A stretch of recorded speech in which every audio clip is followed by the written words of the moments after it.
Hindi na nila kinaya kaya binuhat na sila paakyat.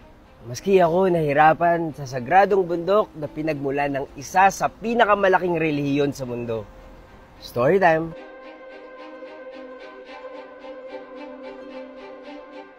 Pumunta ako sa Chengcheng Mountain sa Chengdu, isa sa mga birthplace ng relihiyon na Taoism.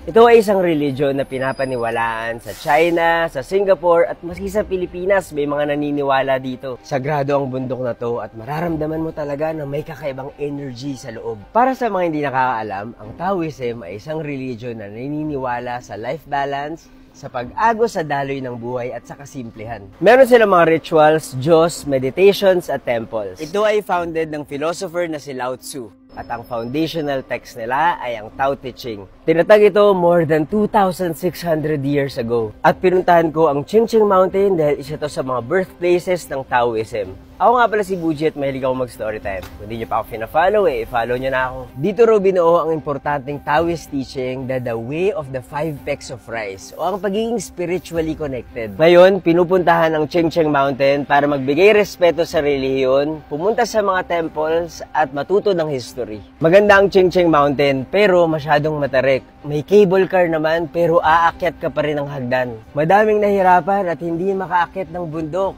Pero gustong makapunta sa mga temples, kaya nag-hire sila ng tao na bubuhat sa kanila.